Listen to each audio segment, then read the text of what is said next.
ያው እኔ አሁን የተገለጹትን ብቻ ስለሆነ ማምን በዛም ከዛ ራሱ ደግሞ የሚገልጽበት መንገድ ደግሞ አለ። ከዛም በላይ በሆነ መልኩ ሊገልጸው ይችላል። ያን አናውቅም። ስለዚህ በቁርአንና ከሐዲስ ከተገለጹ ውጪ ሌሎች ባህሪያቶች አሉ። እነዛንም በቂያማ ቀን እናያቸዋለን ነው አይደል? ሜቢ ኦኬ። ለምሳሌ ብልት ኖሮት ልታዩ ትችላላችሁ። ኦኬ ገስት ለቆኛል አይደለ? ግን አልመጣልኝም እኔ ጋር። እኔ ግን የምለው በዚህ ርዕስ ዙሪያ ያለኝ ጥያቄ በክርስትና እግዚአብሔር ልክ አካል እንዳለው የሚገልጹ ጥቅሶች የሉም? መጽሐፍ ቅዱስ አስተምህሮቶች የሉም? ለማወቅ መሐመድ አሁን ይሄን ቃላቶቹ መናገራቸው አይደለም። ቃላቶቹ ነው አሉ አይገናኙም። የኛና የናንተ ማለት እንዴት መሐመድ ምን አለ መሰለህ፣ እኔ ከሌሎቹ ነቢያቶች የምንለይበት እኔ ግልጽ ተናጋሪ ነኝ አንድም ብሏል። ከዘቡር 200 እጥፍ የኔ ግልጽ ነው ብሏል። ከወንጌል ደግሞ 7 እጥፍ የኔ ግልጽ ነው ብሏል። ቁርአን ለዛ ነው ግልጽና የተብራራ ነው የሚለው። ደጋግሞ ግልጽ ነው ይላል አይደል? ምን እያልኩ ነው ኦቨሮል? ስለዚህ እያንዳንዱ እናንተ ጋር የመጣው ግልጽ የሆነ ነው። እነኛዎቹ ማብራሪያ እንደሚያስፈልጋቸው መሐመድ ራሱ ተናግሯል እልህ ነው። 200 እጥፍ የኔ ግልጽ ነው ከዛኛው ከተባለ አንተ ማሰብ ነው። ከዛ በኋላ መሐመድ ያስተማረው 200 እጥፍ ግልጽ ከሆነ እነኛ ወደኋላ 200 ያህል መብራራት የሚያስፈልጋቸው አሉ ማለት ነው። ስለዚህ እኛ ጋር አካላት እንደው ቢመጣ ብታገኛቸው አንድም ከመገለጽ አንጻር የተነገሩ ናቸው፣ አንድም ይተረጎማል። በግብር አካል የተገለጹ ናቸው። በግብር አካል የተገለጹ ናቸው። ለምሳሌ ጥቀስ እስኪ። ለምሳሌ መዝሙረ ዳዊት 34:15 ላይ የእግዚአብሔር ዓይኖች ወደ ጻድቃን ናቸው ጆሮዎቹም ወደ ጩኸታቸው የሚል ጥቅስ አለ ይመስለኛል። ኦኬ። ስለዚህ የእግዚአብሔር ዓይኖች ወደ ጻድቃን ናቸው ጩኸታቸውን ይሰማሉ። እንዲህ ቢል አንደኛ ሰሚ መሆኑን ተመልካች መሆኑን እንጂ የሆኑ አካባቢ ላይ ዓይኑን የሚያዞር የሆነ አካባቢ ላይ ማዞር ማለት አይደለም። ምክንያቱም እርሱ በሁሉ የሞላ ስለሆነ በሁሉ ያለ ስለሆነ ይሰማችኋል፣ ያደምጣችኋል። ግብረ አካላት ይባላል። ይሄ ግብረ አካል ማለት ምን ማለት መሰለ? አካሉ አለ አይደለ? አካልህ አለ። የዓይን አካል ምንድነው? የዓይን ግብሯ ምንድነው? ማየት ነው አይደለ? መልከታ። ስለዚህ በግብር አካል ተገልጿል ስንል እግዚአብሔር ተመልካች ነው ለማለት በግብር አካል ተገልጿል ብለን እናምናለን። ምክንያቱም መጽሐፍ ቅዱስ እኛ እንደ ቁርአን ቃል በቃል አላህ ለጅብሪል ከዛ ጅብሪል ለመሐመድ ነገረው እንደምትሉት እኛ እንደዛ እናምናለን። መጽሐፍ ቅዱስ በሰውኛ ለሰዎች የተጻፈ ነው እንድንግባባበት እንድንመራበት። ስለዚህ ያንን በግብረ አካል የተገለጸውን ጽፈውልናል። ይመለከታል፣ ይሰማል ለማለት እንጂ ጻድቃን የሆኑ ቦታዎች ኖረው የሆኑ ቦታ ሳይኖረው አይደለም። በሁሉ የሞሉ በሁሉ ቦታ ላይ ጻድቃኖች አሉ። በሁሉ ይመለከታቸዋል፣ ያያቸዋል፣ ይጠብቃቸዋል፣ ይሰማቸዋል ለማለት ነው። ስለዚህ በግብረ አካላት ተገልጿል ብለን እናምናለን። ምክንያቱም እሱ መንፈስ ነው እንጂ በፓርቶች የሚያይ የሚሰማ አይደለም። ሆሊ ይሰማል፣ ሆሊ ይመለከታል ብለን ነው የምናምነው። አገኘኝ መሐመድ ሚዩት ነህ። ያ ምንድነው እነሱ ጋር ትልቁ ነገር ያለው ማየት ዓይን አለው ማለት ያስችላል፣ ለመስማት ጆሮ አለው። በክፍለ አካላት ጥገኛ ነው ብለን አናምነው። እነዛ ከሆኑ የፓርት ጥገኛ ነው ማለት ምን ያመጣባል መሰለ? እነኛ ፓርቲሽኖቹ ጥገኛ ከሆነ እሱን ያስገኙት ራሱ እነኛ ናቸው ማለት ነው። ምክንያቱም የእነኛ ጥገኛ ነው ማለት ነው። ሆሉ የኢች የእንትኖቹ የፓርቶቹ ጥገኛ ነው ማለት ነው። እኔ አሁን የዓይኔ ጥገኛ ነኝ ለማየት ማለት ነው። እኔ ዓይኔ ጥገኛ ነኝ። እጄ የሌላኛው አካል ጣቶቼ እጄ ጥገኛ ናቸው። እጄ መዳፉ የዚህኛው ጥገኛ ነው። ይሄኛው የዚህኛው ጥገኛ ነው። ይሄ ደግሞ ተፈጥሮ እንደምናውቀው የተገጣጠሙት የመከፋፈል እድላቸው ሰፊ ነው። የሚከፋፈሉ ሁሉ ደግሞ ኮራፕት ለመሆን ግልጽ ነው። ኮራፕት ይሆናሉ ማለት ነው። ይበሰብሳሉ፣ ይለያያሉ። ይሄ ደግሞ የፍጡራን ባህሪ ነው። የፍጡራን ባህሪ ነው። ስለዚህ ፈጣሪ ይመለከት ዘንድ ስፔሲፊክ የሆነች ፓርት አታስፈልገው። እኛ ፍጡራን ነን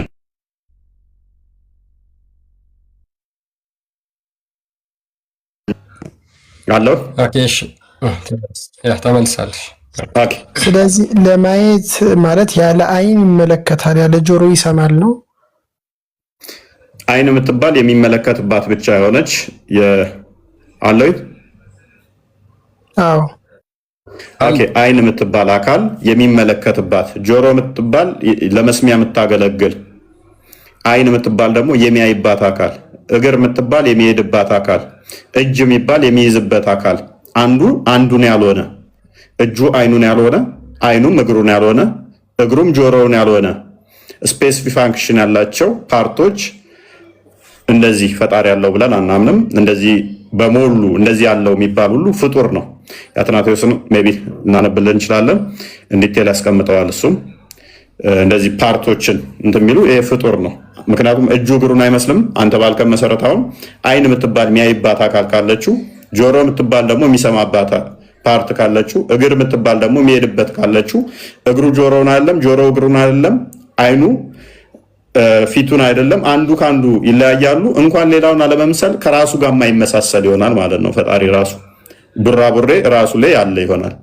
ከዛስ የነኛ ጥገኛ ይሆናል። ለመስራት እጅ ያስፈልገዋል፣ ለመሄድ እግር ያስፈልገዋል፣ ለማየት አይን ያስፈልገዋል ማለት ነው። ግን ይመለከታልም ይሰማልም ነው።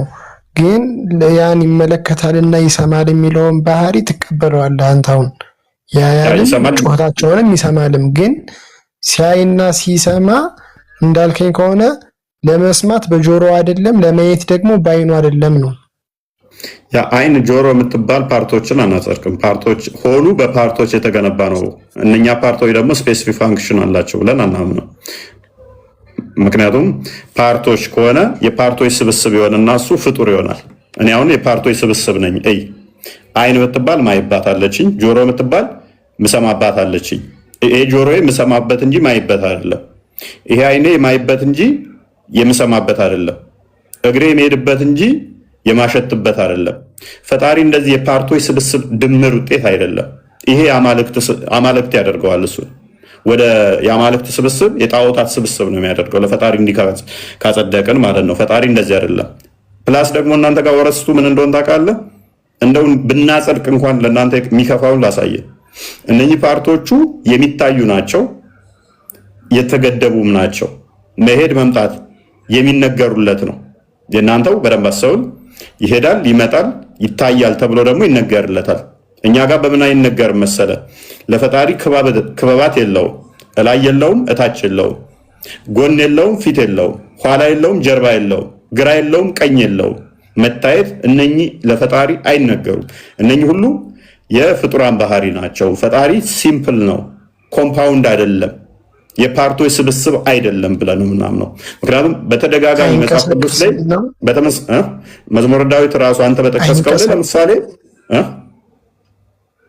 አይሄድም አይመጣም ስትል አይንቀሳቀስም ማለት ለምሳሌ ይሄን ያልከኝ በሌሊቱ 1/3 አላህ ይወርዳል ከሚለው ተመርኩዘ መሰለኝ። እሱ ላይ ብቻ ጥገኛ ሆኜ ሳይሆን ያንተን ለጊዜው ተወውና የራሴን ነው የነገርኩህ። የራሴን ለመለኮት እነኛ አይነገሩለትም እኮና መውጣት መውረድ የሚል ባህሪ የለውም ነው እሱ። መለኮት በባህሪው የለበትም። ምክንያቱም ለምሳሌ ነበረ ሰዎች የሰሩትን ግንብና ህንፃ ለማየት ይወርዳል የሚለውን ታብራራልኛለህ? መገለጥ ቅድም ምን ብያለሁ መሰለ? በመገለጥ የሚነገሩ አሉ። መገለጥ ማለት ምንድነው? ለኛ ሲገለጥ ግን ሎክ ለሰዎች መገለጥ እሱ ሪቪሌሽን ይባላል። በመገለጥ የሆኑ ናቸው። መገለጥ ነው እሱ። በተለያየ ፎርም ነው የተገለጠው። ለምሳሌ በመጽሐፍ ብሉይ ኪዳን ላይ ስትሄድ በተለያየ ሁኔታ ላይ በተለያየ መልኩ ለተለያየ ነቢያቶች ተገልጾላቸዋል። ያ መገለጽ ነው። ምክንያቱም አይናችን ኮምፕሬንድ ማድረግ የሚችለው እኛ ልናይ በምንችለው ወደኛ ዝቅ ብሎ አስቀድሞ በብሉይ ኪዳን ላይ ወደፊት ክርስቶስ በስጋ በቃል በስጋ እንደሚገለጥ ያንን ወደፊት እያሳያቸው ነው። ያንን ግልጠቱን በመገለጥ ሁኔታ በመገለጥ ነው እንጂ በባህሪው አይደለም። በባህሪውማ ሁሉን የሞላ ነው፣ መንፈስ ነው፣ አይታይም። አንደኛ ጢሞቴዎስ ምዕራፍ 1 ቁጥር 17 ላይ፣ አንደኛ ጢሞቴዎስ ምዕራፍ 6 ቁጥር 16 ላይ፣ እንዲሁም ዮሐንስ ወንጌል ምዕራፍ 1 ቁጥር 18 ላይ እግዚአብሔር አይታይም። መዝሙረ ዳዊት ምዕራፍ 139 ከቁጥር 7 እስከ 9 ደግሞ በሁሉ የሞላ ነው። ዮሐንስ ወንጌል ምዕራፍ 4 ቁጥር 24 ላይ እግዚአብሔር መንፈስ ነው። ሉቃስ ወንጌል ምዕራፍ 24 ቁጥር 39 ላይ ራሱ ክርስቶስ ኑ እጄን ዳሱት ንኩት፣ መንፈስ ሥጋና ደም የለውም አለ። አይነካም፣ አይዳሰስም፣ አይታይም መንፈስ አለ። ስለዚህ መንፈስ ከሆነ እግዚአብሔር በሁሉ የሞላ ከሆነ ማይታይ ከሆነ ለእነኛ ግን መገለጥ ነው። ለምሳሌ ሙሐመድ አላህም በህልም አይቶታል፣ ቆንጆ ሆኖ አይቶታል። ያ መገለጥ ነው፣ መገለጥ ይባላል፣ ሪቪሌሽን። እነኛም ነቢያቶቹ በመገለጥ መልክ ሲያዩ ነበረ። አንደኛ ቴዎፋኒ የምታነበው ካለ ቀጥልሽ።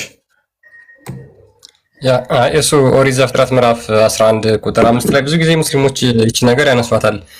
አላህ ከሌሊቱ 1/3 ክፍል ሲቀር ይወርዳል የሚለውን የእናንተ ኤግዛክትሊ ይወርዳል ነው፣ ተንቀሳቅሶ ነው የሚወርደው። እኛ እግዚአብሔር እንደዚህ በአንድ ቦታ ተወስኖ ከዛ በኋላ ወደ ሌላ ቦታ መሄድ ሲፈልግ ከዛ ከነበረበት ቦታ ጎድሎ ወደ ሌላ ቦታ ይሄዳል ብለን በፍጹም አናምንም። ምክንያቱም እሱ ሰማይና ምድርን የሞላ ስለሆነ ማለት ነው። መዝሙረ ዳዊት መዝሙር 139 ላይ እንደሚናገረው ሰው ሰማያትንም ምድርን የሞላ ነው። እግዚአብሔር እዚህ አለ እዚህ የለም የምትለው አይደለም። በአንድ ቦታ የተገደበ በአንድ ቦታ የሚታጣ፣ ከአንድ ቦታ ተንቀሳቅሶ ወደ ሌላ ቦታ ሲሄድ እዛ የነበረበት ላይ የታጣ አሁን ደግሞ የመጣበት ላይ የሚገኝ እንደዛ አድርገን በፍጹም እንዳትስለው። እሺ ይሄ ወረደ የሚለውን ዘፍጥረት 11:5 ላይ ያለውን በቃ በግብር ተገለጠ ማለት ነው። በግብር ተገለጠ። አንድምታውን እንኳን ብታዩ ምን ይላል? ጌታም ተንኮላቸውን አውቆባቸው በእግር ያይደለ በግብር ወዳሉበት ሀገር መጣባቸው ይላል። በምን? በግብር መጣባቸው። 70 ሰናወር የሰሩትን ግንብ ገልብጦ ይጥልባቸው ዘንድ የመጣባቸው ምንድነው? ያንን ቁጣውን ገለጠባቸው፣ በግብር አሳያቸው። እነዛ ሲሰሩ የነበረውን የክፋታቸውን ስራ ምን አድርጎ ገለጠባቸው ማለት ነው? በግብር መጣባቸውና አሳያቸው ማለት ነው እንጂ እንደዚህ በእግሩ ወረደ እየበረረ ወረደ ምናምን የሚባል ነገር የለም። ምክንያቱም እሱ እንደዚህ አይነት አካላት ክፍሎች ኖሮት በነዛ አካላት ክፍሎች ላይ ጥገኛ ሆኖ እነዛን የሚጠቀም አይደለም። ምክንያቱም እሱ ምንድነው? መንፈስ ነው። እርሱ በሁሉ የሞላ ነው። እርሱ አይታይም ማለት ነው። እነዚህ ሁሉ ይገድቡታል። ሙሐመድ ሜቢ ግልጽ ይመስለኛል። እዚህ ጋር ብዙ ጊዜ ያነሱታል። ዘፍጥረት 11:5 ላይ እግዚአብሔርም የሰው ልጆች የሰሩትን ከተማና ግንብ ለማየት ወረደ የሚለው እዚህ ጋር ዳይሬክትሊ ወረደ ነው የሚለው ጥቅሱና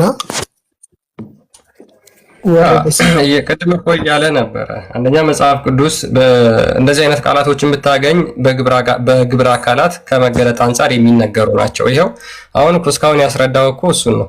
በምንድን ነው የወረደባቸው? ይኸው አሁን አንተ እንዳሰብከው እንዳልሆነ ለመመልከት ወረደ ነው እኮ የሚለው። ግንቦችን ለማየት ወረደ ይላል። የሰው ልጆች የሰሩት በመጀመሪያ እግዚአብሔር ሁሉም ቦታ አለ ግን ወረደ ከሆነ ቦታ ወደ ሆነ ቦታ እንደተሸጋገረ ያመለክታል አይደል? እሱ እንደማያመለክት በምን እንደምታውቅ ታውቃለህ? አንድ የመጽሐፍ ቅዱስ ክፍል ጠቅሼ ሜቢ ጥሩ ልጅ ስለሆንክ ላሳይህ። መዝሙር 139 ላይ ያለውን ላሳይህ። ያ ምን ይላል መሰለህ? ከመንፈስህ ወዴት እሄዳለሁ? ከፊትህስ ወዴት እሸሻለሁ? ወደ ሰማይ ብወጣ አንተ በዚያ ነህ፣ ወደ ሲኦልም ብወርድ በዚያ አለህ። እንደ ንስር የንጋት ክንፍ ብወስድ እስከ ባህር መጨረሻ ብበር በዚያ እጅህ ትመራኛለች፣ ቀኝህም ትይዘኛለች ይላል። ስለዚህ እግዚአብሔር አምላክ በሁሉ የሞላ ነው። በሰማይም አለ በምድርም አለ ማለት ነው። ስለዚህ ወረደ የሚለው እዛ ጋር ምን ለማለት ነው ብለህ ትጠይቃለህ እንጂ አይ የሆነ ቦታ ተገድቦ ስለነበረ ከዛ በኋላ እዛ ቦታ ላይ ስለሌለ እነሱን ለማየት ወረደ እሱ አያሲዝም ማለት። እግዚአብሔር አምላክ በሁሉም ቦታ የሞላ ነው ስትለኝ በእውቀት ነው ወይስ በአካል? አንድ ሰው አንብብለትና ዮሐንስ አፈወርቅ አስቀምጠው እንትን ይላል እዚህ ጋር ገብቶሃል። ግን በእውቀት ነው በአካል ነው በሁሉም ቦታ የሞላ ነው ስትለኝ? በሁሉ በአካል የሞላ ነው እሱ በባህሪው። በአካልም ዓለምን ያጠቃልለ ነው የሞላ ነው በአካሉም የሞላ ነው። ቅዱስ ጴጥሮስ እንደሚናገረው ዓለሙን በመዳፉ ያለች ነች። እሱ ምንም ያካብበው ነገር የለም። ኦኬ ኦልሞስት ከፓርሽ ከእንትኑ ጀምራ አንበውስ for had they seen the very nature, they would not have beheld it under different forms, since that is simple, without form or part or boundary lines. ምንድነው ማለት ነው? ፈጣሪ ሲምፕል ነው። ሲምፕል ነው ማለት እነዚህ የአካላት ውጤት የአካላት ድምር አይደለም፣ ፎርምም ያለው ቅርጽም ያለው አይደለም ይላል። አየህ አሁን እናንተ ጋር አላህ ቅርጽ አለው። ሙሐመድ እንደተናገረው አላህን በሚያምር ፎርም በሚያምር ቅርጽ አየሁት ብሎ ስለተናገረ ማለት ነው። አየው እኛ ጋር ግን አምላክ ቅርጽ የለውም። ኦር ፓርትስ ፓርቶች የተለያዩ ፓርቶች ውጤት አይደለም። ኦር ባውንዲንግ ላይን የሚወሰንበት መስመርም የለውም። ኢት ሲትስ ኖት አይቀመጥም፣ ኖር ስታንድስ አይቆምም፣ ኖር ዎክስ አይንቀሳቀስም። ዲስ ቲንግስ ቢሎንግስ ኦል ቱ ቦዲስ እነዚህ ሁሉ የሚነገሩት ክፍለ አካላት ላሉት ነገር ነው። በት ሃው ኢዝ ሂ ኦንሊ ኖውስ አይተዋል። ስለዚህ እነዚህ ነገሮች በሙሉ የሚነገሩት ክፍለ አካላት ላሉት አካል ነው እንጂ ክፍለ አካላት ለሌሉት አካል በሙሉ ለሞላ አካል እንደዚህ አይነገርም ማለት ነው። ያ ቴንክ ዩ መሄድ፣ መምጣት፣ መቀመጥ፣ መቆም እነኛ አይነገሩም። በብሉይ ኪዳን ላይ ቴዎፋኒ አለ፣ በመገለጥ የተነገሩ አሉ። ያ ማለት ግን ሊትራሊ በባህሪው እግዚአብሔር እንደዛ ነው ማለት አይደለም። ልክ ሙሐመድ ለምሳሌ አላህን እብኑ ተሚያም እንደሚያስቀምጠው ፍሪዛም ሆኖ አረንጓዴ ቦታ ላይ አየሁት በመገለጥ ብሎ ያንን ልክ እንደዛ ማለት ነው። በመገለጥ በብሉይ ኪዳን የተነገራለ። ፈጣሪ ግን ምንድነው? ሲምፕል ነው። ዊዛውት ፎርም ዊዛውት ፓርት የሆነ ቅርጽ ሰተ የሚታይ የሚመጣ የሚቀመጥ የሚቆም አይደለም። ስለዚህ አሁን ወደ አስማው ሲፋት እንመለስና ባክ እናድርገው። አስማው ሲፋት ላይ ስንመጣ እንግዲህ ነቢያቶች ያስተማሩት ከሆነ አስማው ሲፋትን ሞር ፎከስ የተደረገው ሙሐመድ ያስተማረው ብቻ አይደለም ወይ? ከአስማው ሲፋት ውስጥ ነቢያት ካስተማሩት ለምሳሌ ሙሴ ካስተማረው ከአስማው ሲፋት ውስጥ በተለይም ተዛት ውስጥ የምታጸድቁት ምን አለ?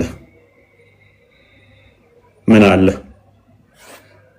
ኢሳያስ ካስተማረው ወይንም ዳውድ ብትሉት ካስተማረው ምን አለ? ለምሳሌ ምክንያቱም ነቢያቶች ሳታበላልጡ ሁሉንም መመኑባቸው ተብላችሁ ስለምታምኑ ምን የምታምኑበት አለ? ሜቢ ፋቲሃ የሚል አለ። ቀጥል እስኪ ፋቲሃ አለ። የወሴት ስም እኮ ነው ፋቲሃ ነው። ፋቲሃ ነው አክቹዋሊ። ኦኬ አቤት እንኳን ደህና መጣሽ። ይመስገን ነው። እንኳን ደህና ቆያችሁ። ጥያቄ ልጠይቅ እችላለሁ? ትጠይቂያለሽ። አንዴ መልሽልንና እኛን ምን ልመልስ? ተውሂድ አስማው ሲፋትን በተውሂድ ታምኛለሽ? አዎ። ኦኬ ተውሂድ በሶስት ይከፈላል። አይዋ አስማው ሲፋት ማለት በአላህ ስሞች ማመን ማለት ነው። ባህሪያት ስሞችና ባህሪያት። አስማው ማለት በአረበኛ ስም ማለት ነው። ኦኬ ሲፋት ደግሞ ባህሪያት ነው። ስለዚህ በአላህ ባህሪያት ስሞች ማመን ማለት ነው። ሌላ ጥያቄ ለምሳሌ ከባህሪያቶች ውስጥ ለጥያቄ ነው የገባሁት። ቆይ ትጠይቂያለሽ። ከባህሪያቶች ለምሳሌ የምታምኛቸው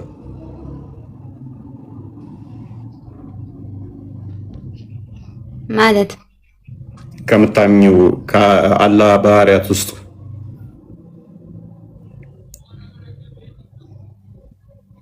ለምሳሌ አንድ ፈጣሪ አለ። እሱማ ተውሂድ ሩቢያ ውስጥ ነው። ከአስማው ሲፋት ውስጥ ለምሳሌ መሄድ፣ መምጣት እነኝን ታጸድቂያለሽ? አላህ እግር እንዳለው እጅ እንዳለው። እሺ ስለዚህ መናገር እችላለሁ። አላህ እግር አለው፣ አላህ እጅ አለው ሲባል አንድ ጥያቄ ስትጠይቁ ያ ጥያቄ ወደ እናንተ እንደሚመጣ ማሰብ አለባችሁ። ለምሳሌ እግዚአብሔር እግር እንዳለው ተናግሯል። እግዚአብሔር 7 አይን እንዳለው አለ አይደለ? መጽሐፍ ቅዱሳችሁ ላይ። እሺ ስለዚህ እናንተ ለምሳሌ አላህ Subhanahu Ta'ala እጅ አለኝ ሲል የሰው አይነት እጅ አለኝ ማለት አይደለም። በምሳሌ ልጅ ላስረዳክ። ጠይብ ለምሳሌ በሀገር እንሄድና የሆነ ሀገር ላይ የኢትዮጵያ እጅ አለበት ሲባል ኢትዮጵያ እጇን ዘርግታ ማለት ነው? ኖ የኢትዮጵያ እጅ አለበት ሲባል ስራዋ ነው አይደል? ስራዋን ነው የሚገልጸው። ገባ? ስለዚህ አላህ እጅ አለው አላህ Subhanahu Ta'ala እኔ በእጆቼ ፈጠርኩ ሲል ስራውን ኃያልነቱን ለመግለጽ እንጂ እኔ እንደናንተ እጅ አለኝ ማለት አይደለም። አላህ ባት አለው ስትልም ሰምቻለሁ። እንደዛ ሲባል ደግሞ አላህ Subhanahu Ta'ala እንደኛ ባት እንደ ሰው አላህ ምንም ሰው አይመስልም፣ ከፍጡራን ጋር ይገናኛል። አላህ Subhanahu Ta'ala እኔ ባት አለኝ ብሎ ሲናገር የጭንቁን ቀን የዛን የምናይበትን የጭንቁን ቀን ለመግለጽ ነው። በአረበኛ የፍልስጤማዊ በዛ ስለተተረጎመ እንጂ ቀጥታ ባት ማለት ባት አይደለም። አላህ ምክንያቱም እኛን አይመስልም። በሱረቱ ሹራ አንቀጽ 11 ላይ ተናግሯል። ምንም እኛን ፍጥረታትን አይመስልም። ይሄን ለማለት ነው። እጅ ያለው ሲባል እጅ ያለው ማለት አይደለም፣ የሰው አይነት እጅ ማለት ነው። የራሱንስ የሚመስል አይነት እጅ ያለው ነገርኩ። ገብቶሃል? በደንብ ተረድተኛል። እንትን ወደ ሌላ ወይም ላለመረዳት እየፈለጋችሁ ነው እንጂ ነገርኩ። አንድ የቀድሙን በአላህ ባህሪያት ላይ ማስተባበል የሚለውን አንዴ ክፈትልኝ ክርስቲያን። ቀጥታ ከእስልምና ወጥተሻል። ምክንያቱም ዋብያ ትመስኛለሽ። ለምንድን ነው የምወጣው? እኔ እኮ አላህ እጅ የለውም አላልኩም። እጅ አለኝ ሲል የራሱ እንደኛ አይነት እጅ አለኝ ማለቱ ሳይሆን ስራውን ኃያልነቱን ለመግለጽ ነው እኮ። ገብተሽ ተዊል አደረግሽ። ቆይ አዳምጪ። ተዊል አደረግሽ እኮ ተረጎምሽው። የአባሾችን አቂዳ ነው ያልሽው። አሁን ዋብያን ትመስኛለሽ በፕሮፋይልሽ እንደሚታየው። ያነሳሽው ግን የአባሾችን አቂዳ ነው። እነሱ ተዊል ያደርጋሉ። እጅ ሲባል እጅ አሁን ለምሳሌ አንቺ እንደተረጎምሽ እንትን የለም። አንድ ሙስሊም ነን። ኦኬ፣ እናየዋለን። መጽሐፍቶችሽ እንደዛ ይላሉ። አንድ ሙስሊም ናቸው፣ እነሱ ሙስሊም ናቸው።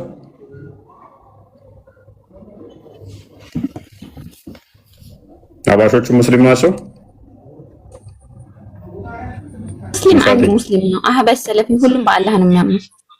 መልካም፣ ሁሉም በአላህ የሚያምን ነው ብላለች። የነሱ አላህ እጅ እግር የለውም። እስቲ እናያለን። ለማንኛውም አንብብላት፣ እሱ ላሳይሻል። ቀላል ቀጥል ክርስቲያን። ሌላ አንብብላትና ቆይ እናሳያታለን። ችግር የለውም። ኦኬ፣ ምን ይላል መሰለሽ? አንቺ ሼክ ብለሽ የምትከታዩ የአብዱል ወሃብ መጽሐፍ ወደ አማርኛ ተርጉሞ ማለት ነው። የአላህ ስሞችንና ባህሪያትን መካድ። አንቺ አሁን ምን የሚባል የለውም ብለሻል። እጅ የሚባል እንደዚህ የለውም ብለሻል። ለምን ወደ ሌላ ተቀይራላችሁ? እኔ እንደዛ ነው ያልኩት። አላህ እጅ አለው፣ ግን እጅ ያለበትን ባህሪያቱን እየገለጽኩልህ ነው፣ እያስረዳሁህ ነው እኮ። ስለዚህ ያ ባህሪው እጅ አለው ማለት ነው አይደል? የራሱ የሆነ እጅ አለው ወይስ የለውም ነው ብለሽ የምታምኚው አንቺ? ምክንያቱም መጀመሪያ አለኝ ሲል አላህ Subhanahu Ta'ala ፍጥረታን እንደማይመስል ተናግሯል። እጅ ያለው ማለት አላህ ከፍጡር ጋር እናንተ ከፍጡር ጋር ከምን ጋር አነጻጸርሽው መሰለሽ? አንቺ ከምን ጋር አነጻጸርሽው መሰለሽ? ኢትዮጵያ እጆቿን ወደ ምናምን ትዘረጋለች ሲባል አልሽ። እጅ የሚባል ነገር ኑሯት የምትዘረጋው አይደለም። ልክ ያላህም እንደዛ ነው ብለሻል ወይስ አላልሽ? ትክክል። አላህ Subhanahu Ta'ala ለመግለጽ የፈለገው እኔ እጅ አለኝ እንደናንተ እጅ አለኝ ማለት ሳይሆን ስራውን ኃያልነቱን ለመግለጽ ነው። ኦኬ፣ ስለዚህ ኢትዮጵያ እጅ አላት ሲባል ስራዋ ነው እንጂ እጅ የሚባል አካል ኖሯት አይደለም አይደል? በዚህ ተስማምተናል። አላህም አካል የለውም። አካል እንደዚህ እጅ አለኝ ሲል ሲተረጎም ሲተነተን ባህሪውን ለመግለጽ እንጂ እጅ ትክክል ነው እጅ አለኝ ብሎ ተናግሯል። ያ ማለት እንደኛ ፍጥራን እጅ አይደለም። ያ ግን እጅ የለውም እጅ አለኝ ግን ተብሏል። ስለዚህ ተረጎማል። ወደ ጥያቄ ልሂድ። አንዴ እንሂዳ። ቆይ እናሳይሽ፣ ከእስልምና እንዴት እንደወጣሽ እናሳይሽ። አንተ ስለተፈልገው ያ ከአላህ ስሞችና ባህሪያት አንዱንም አለመቀበል ከኢስላም ውጪ ያደርጋል። እንኳን ደስ አለሽ፣ ከእስልምና ወጥተሻል። አንዱንም አልካድኩም። ኦኬ፣ አንዴ እንትኑስ ግባና በቀላል መልኩ የተዘጋጀውን የእንትናን የአብዱልአዚዝ ቢን አህመድ እሱን አንዴ ክፈተው።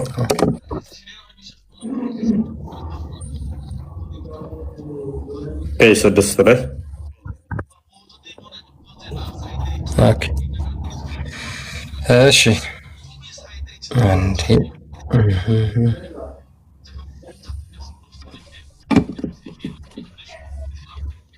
ገጽ 6 ላይ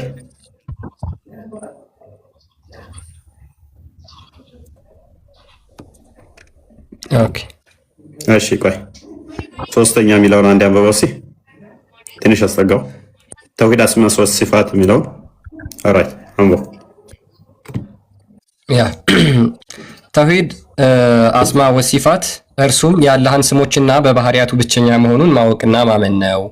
ይህን የሚያረጋግጠው አላህ እርሱ ለራሱ ያጸደቃቸው ስሞችና መልካም መገለጫ ባህሪያት እንደዚሁም በመልእክተኛው አማካኝነት የጸደቁትን ስሞችና ባህሪያት በፍጡራን ስሞችና ባህሪያት ሳናመሳስል ወይንም ትርጉም ሳናዛባ አንዴ በፍጡራን ስሞችና ባህሪያት ሳናመሳስል ወይንም ትርጉም ሳናዛባ ወይንም ትርጉም አልባ ሳናደርግ በቀጥታ ቃሉ በሚሰጠው ትርጉም መሰረት ስናምን ብቻ ነው።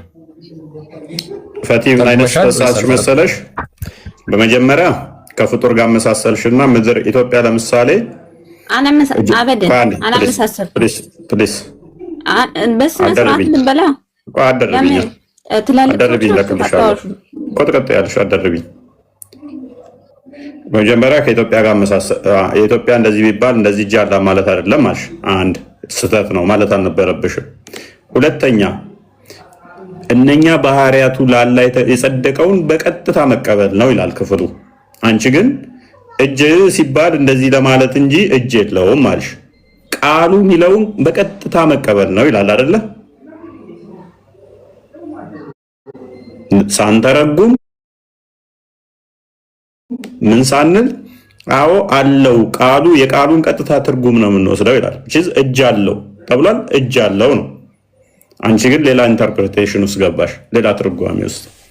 ስለዚህ አይን እንዴት ያወርድሽ ጥያቄ እንደቀጥን ቆይ ትጠይቂያለሽ። እዚህ ጋር ለተሳሳትሽ ገባሽ አንተ ወላሂ አልተሳሳትኩም። ምክንያቱም ነገርኩህ። አንተ ለምሳሌ የተጻፈው እጅ ያለው ስላለ አላህ ሱብሃነሁ ወተዓላ አትካዱ ብሏል አልካ። አቂዳችሁን እኮ ስለማታውቁት ነው። አቂዳችሁን ስለማታውቁት ከፍረሻል፣ ከእስልምና ወጥተሻል፣ ከዋብያ አቂዳ ወጥተሻል።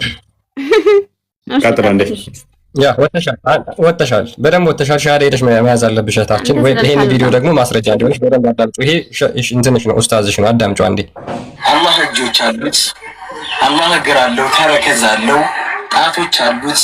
ታምኛለሽ? ይሄንን ይጨርሳ ቪዲዮ መጀመሪያ ይጨርስ ምን እንዳለ። ወይ እንደዚህ አሁን እንደተናገረው ታምኛለሽ? በትክክል ሁሉንም እቀበላለሁ፣ ግን አገላለጽ አለው። ያንን ሲል አሁን ይሄ ኡስታዙ አብራርቶታል። ያለምንም አገላለጽ መጽሐፉ ላይ እኮ ይኸውልሽ፣ ያለምንም አገላለጽ ነው መቀበል ያለብሽ። አንተ እንዴ ግለጭ የሚል ተቀምጧል እኮ ቁርአን ላይ ተገለጽሽማ። ታዊል ማድረግ ይቻላል ያላህን እጅ። ወይ ፈጣን እየተረዳኸኝ አይደለም። ለምሳሌ እኔ አልካድኩም፣ ገባ? ችግር የለውም። ታዊል ማድረግ ይቻላል ወይስ አይቻልም?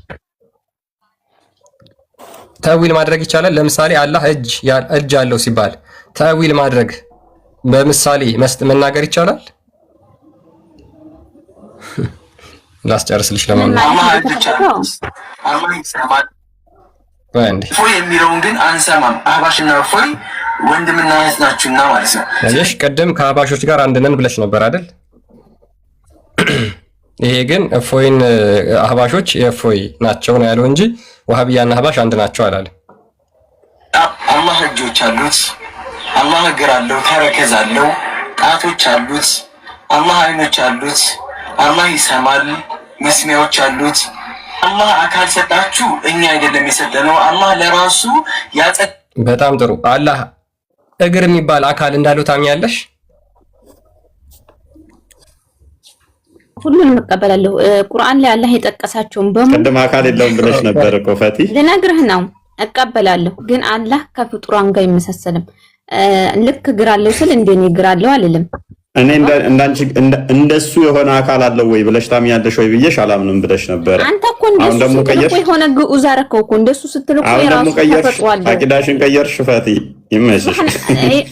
እሺ አሁን ደግሞ ቀየረች ወደ ደቂቃ ውስጥ። በጭራሽ ወደ የሚታይ ከሆነ ግዑዝ እኮ ነው። ለዛ ነው አሁን አካል ካልሽ ያ የሚታይ ነው ማለት ነው። እሺ የሚታይ ከሆነ ቦታ የሚይዝ ከሆነ ቦታ ይዛል ብለናል እኛ። ቦታ ይዛል ብለን ነው የምናምነው? አናምንም። የት ያለው? አዎ ገሃነም ውስጥ አርሽ በላይ። ኦኬ ከሌሊቱ 1/3ኛስ? በትክክል ከሌሊቱ 1/3ኛ ይወርዳል ሲባል አላህ ሱብሃነሁ ወተዓላ ይወርዳል ሲባል ራሱ አካሉ ይወርዳል ማለትም አይደለም። አንድ ሶስተኛ ላይ ሌሊት ይወርዳል ሲል የኡመቶቹን የባሪያዎቹን ዱዓ ለመቀበል ይወርዳል እንጂ ይወርዳል ማለት አካሉ አይደለም። ዱዓቸውን ይቀበላል እንደማለት ነው። ዱዓቸውን ይቀበላል። ነገርኩህ። እንትኑ ምኑ ሲታነሳ አላህ አይደለም ይወርዳው? ከሌሊቱ አንድ ሶስተኛ አላህ አይደለም ይወርዳው?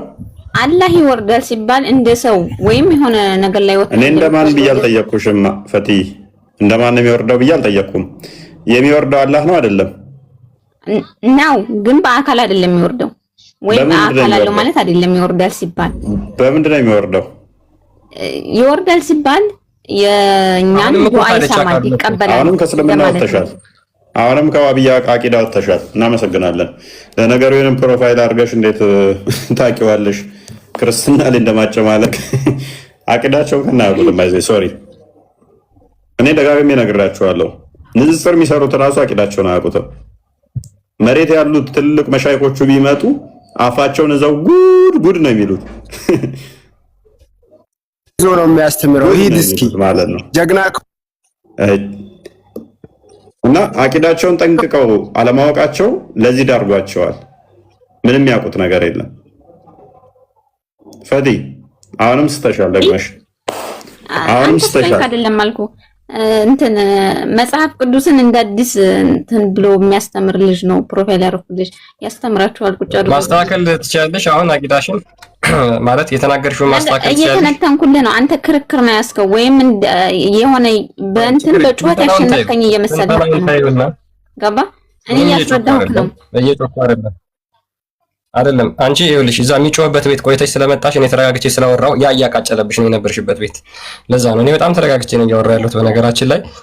እሺ ችግር የለውም። ለመጨረሻ ጊዜ ልጠይቅሽ፣ የሚታይ አካል አለው ብለሽ ታምኛለሽ ወይስ አታምኝ? የሚታይ አካል አላህ እንዴት ይታያል? ፍጡር አይደለም እኮ። ከእስልምና ወጥተሻል። 10 ጊዜ ነው ዛሬ ወጣችሁ። አንተ ስላልክ አልወጣም አልኩህ እኮ። አላህ ይታያል ልትል ነው? አላህ ፍጡር ነው? እንደዛ ነው እኮ ያልከው። ላሳይሽ አንዴ ቆይ። አይ አስቸጋሪ ይሄን ጠይቁ እስኪ። አሁን ሂጂና ፕሮፋይል ያደረግሽውን ልጅ እስኪ አላህ ይታያል ወይ ብለሽ ጠይቅ። ይሄንን ላንብብልሽ። እኔ ግን እስከዛ ይሄን ላንብብልሽ። ክርስቲያን እየዋሸ ነው ወይ? እንደዚህ የሚል ሐዲስ አለ። አላህን እናየዋለን። ቆይ አንድ አካል የሚታይ ከሆነ ፍጡር ነው ብለሽ ነው የምታምኚው?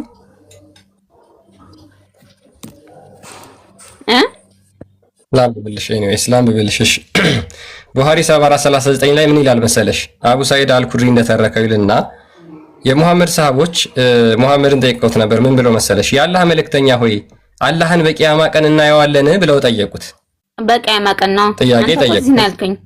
በቂያማ ቀን አላልኩሽ። እዚህ አላልኩሽ። አላህ የሚታይ አካል አለ ወይ? በቂያማ ቀን አዎ ትክክል እንደምናየው ተነግሮናል። በጣም ጥሩ። እሺ በቂያማ ቀን የሚታይ አካል አለው ብለሽ ታምኛለሽ?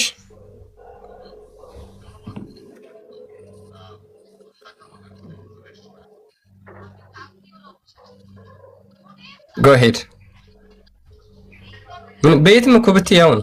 በነገራችን ላይ እንደው ዝም ብሎ ድርቀት ስለሆነ ነው እንጂ የጊዜ ጉዳይ ነው። ፈጣሪ ደግሞ በጊዜ ውስጥ ባህሪው የሚቀያየር አይደለም። በነገራችን ላይ አሁን አለመታየት የሚችል ሆኖ በኋላ መታየት የሚችል ባህሪውን ቀይሮ አይደለም። አሁን ሰሙኤል ስላለ ስለተደበቀ ነው እንጂ አሁን አለመታየት የሚችል ሆኖ ግራስፕ መደረግ የማይችል ሆኖ ሳይሆን የሆነ የተደበቀ በሆነ ቦታ የተደበቀ የተሸፈነ ስለሆነ ነው። ከኛ የተለየ ስለሆነ ነው እንጂ ባህሪውን ስለሚቀይር አይደለም። አሁን መታየት ባህሪው ነው። በቂያማም ቀን መታየት ባህሪው ነው። እዚህ ላይ አለሽ ጥያቄ ጠይቅ። ጠንቅቀው አያውቁትም። በየደቂቃ ውስጥ ነው አቂዳቸውን እየሳቱ ያሉት። ሄደው መጽሐፋቸው ነው፣ ችግር የለውም። የእናንተ መጽሐፋቸው ነው። ጥያቄን ጠይቅ። ቀጥይ። እሺ እግዚአብሔር እግር እንዳለው ይናገራል አይደለ? እናንተ ምን ትላላችሁ? የቱ ጋር ነው? ምን ይላል? እግር እንዳለው አይናገርም? ተቃሹ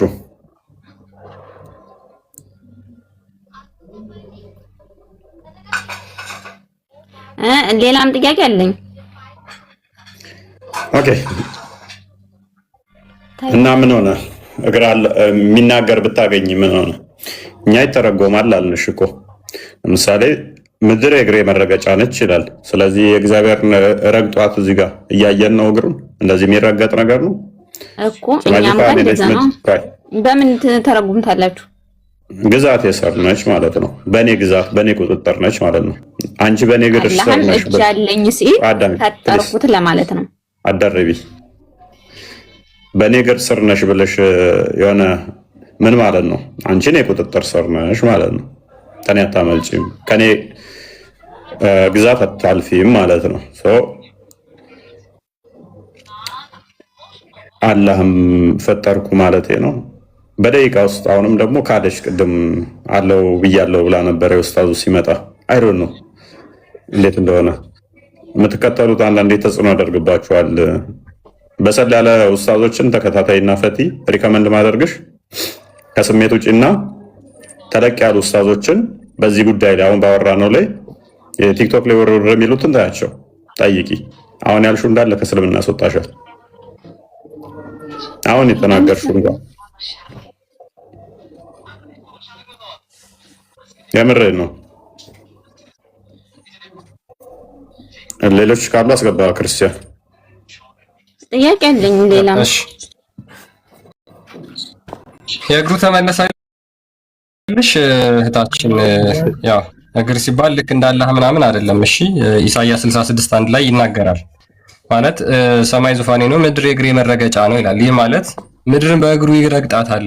ምድርን ለመርገጥ የሚበቃ ትልቅ እግር አለው ምናምን ብለሽ በአእምሮሽ እንዳትስይ። እሺ እናት ምንድነው በአጭሩ በምድር ውስጥ ያለው የትኛውን ፍጥረት ላይ ፍጹም የበላይ መሆኑን፣ ስልጣን የሱ መሆኑን፣ ስልጣንና የበላይነት እንዳለው፣ ምድር በሱ ቁጥጥር ስር መሆኗን ለማሳየት የተጠቀሰ አገላለጽ ነው።